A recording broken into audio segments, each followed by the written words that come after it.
This is the portable generator I trust when I need quiet, clean power through the night without babysitting fuel. It delivers stable electricity for sensitive gear, and it does it with a calmer sound profile than I expect at this size. The Pulsar GX400BN sits in that sweet spot of mid-size inverter generators. It's built for RV owners who want a true 30-amp hookup in a compact body, campers who care about noise and exhaust cleanliness, and homeowners who need to keep essentials running during an outage without rolling a heavy open-frame unit across the driveway. If you're trying to power an entire house or a big construction site compressor, this isn't the tool. If you want dependable, flexible, polite power you can live next to, that's exactly where it shines. The design leans into real portability. It's the suitcase style with a telescoping handle and wheels. And the balance is dialed in, so I can tilt it back and walk it across gravel one-handed. At around 55 pounds, I can lift it into a trunk with a two-handed grab, but I'd rather roll it, and the never-flat wheels make that a non-issue.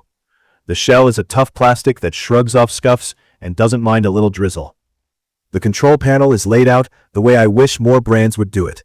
The combined fuel, choke, ignition selector on the left, outlets clustered on the right with rubber covers, a proper TT30R plug for RVs so I'm not hunting for adapters, and a small LED screen for voltage and hours. That screen is easy to read at night and just okay in direct sun. I often shade it with a hand at high noon. Maintenance access is mixed. The spark plug hatch is painless. The oil change isn't. The drain location and short fill neck mean it wants to make a mess unless you use a little hose or a fluid extractor.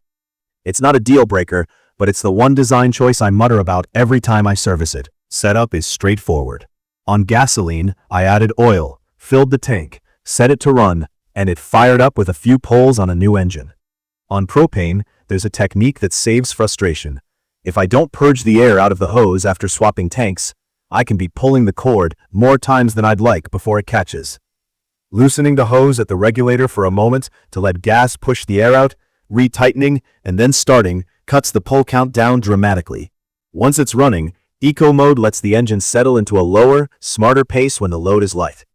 The response to load changes is quick enough that lights don't flicker and tools don't hiccup. I treat it like a small hybrid car. Let it idle when power needs are low and it sips fuel. Ramp it up for heavier draws and it wakes up instantly. Performance is the reason I keep reaching for this unit. On gasoline, it has the headroom to handle common household starts and surges. And on propane, it gives up a bit of peak muscle, but runs clear and stores easier. As an inverter, the output is clean enough for laptops, camera chargers, and a CPAP. I've run a desktop workstation, 2 monitors, and a network setup without any weirdness, and my UPS stays quiet, which tells me the sine wave is steady. With a smartphone meter at about 20 feet, I see numbers in the low 60s under a moderate load, and an Eco with a couple hundred watts, it fades into the background of a campsite. Vibration is well controlled. Rubber mounts keep it from walking on concrete, and it doesn't buzz the ground like open-frame designs do. Real-world scenarios tell the story better than any spec sheet. During a windstorm outage, I used it to run a full-size refrigerator, a small window AC, the modem and router, and a group of LED bulbs. Once everything was stabilized, Eco mode stayed engaged, and the engine loafed along. With the small gasoline tank, I planned for a refill window. But at a light to moderate load, I can get through most of a day on a couple of fills, and overnight is easy if I'm selective about what's on. With a 20-pound propane tank attached, I don't think about runtime the same way. It just hums along through the night. One thing I tested on purpose was the fuel transition. With propane connected and the internal gas running out, my unit dipped for a beat on the display, then kept going on LPG without a stall or a restart. That hands-off switchover is the kind of thoughtful behavior that matters when you're sleeping or away from the campsite. In the RV context, the TT30R port is everything. Plugging straight in without an adapter reduces one more point of failure and heat buildup. With a soft start module on a 13.5K BTU air conditioner, this generator keeps up, and I can still run the microwave or a hairdryer if I'm mindful about not overlapping big draws. With a 15K unit, I consider it marginal unless I manage loads carefully, and inductive loads like compressors can make the engine posture and sometimes trip protection. That's not a flaw, so much as a reality of asking a 149cc engine to punch above its weight on heavy surges. Parallel operation is a nice escape hatch. Two of these paired with the proper kit sync up easily and behave like one bigger source when I need more air conditioning and kitchen power at the same time. Then I split back to one unit when I'm traveling solo. Noise matters in campgrounds and neighborhoods, and this machine respects that. On propane, it smooths out a bit more, and the tone is less harsh than many competitors.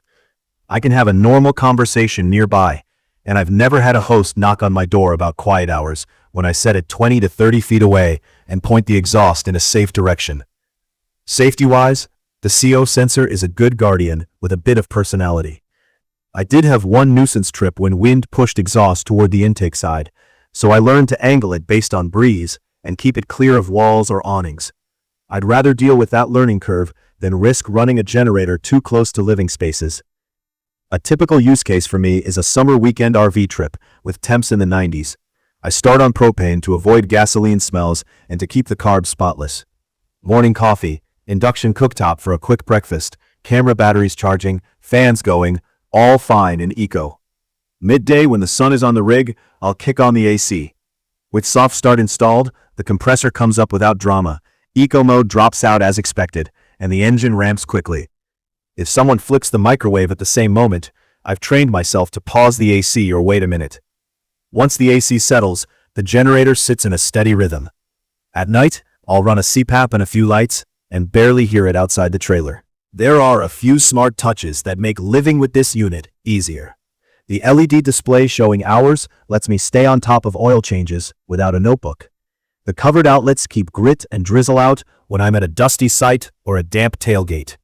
The included low oil shutdown and overload protection work exactly as they should, and parallel ports make expansion simple. The telescoping handle sounds like a minor thing until you've hauled a generator across a campground twice a day. Here, it's the reason I don't dread moving it. I also appreciate the way it handles dirty power scenarios from shore sources. When campground hookups are iffy, I prefer to run sensitive gear off this inverter and skip the mystery voltage swings altogether. I do have gripes. The oil service design needs a rethink. I now use a small siphon pump and a piece of tubing to avoid drips inside the housing. Recoil start only means there's no push-button convenience on this particular model, and after a long day, I sometimes wish it had electric start. Cold propane starts ask for that hose purge trick. If I forget, I earn my steps. The tank isn't huge, so heavy loads on gasoline mean more frequent stops. And while the engine has honest grunt for its size, asking it to start a big compressor or a large RVAC without a soft start is setting it up to protest. Taken as a whole, the Pulsar GX400BN strikes a balance I keep coming back to. It's quiet for its output, genuinely portable, and flexible with fuel. It produces clean power that doesn't make me worry about the electronics I rely on. And it adapts to a range of scenarios, from home backup to boondocking.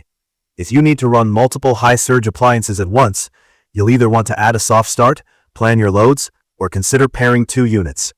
If you value simplicity, low noise, and the option to park gasoline for months at a time by running propane, this fits that lifestyle well.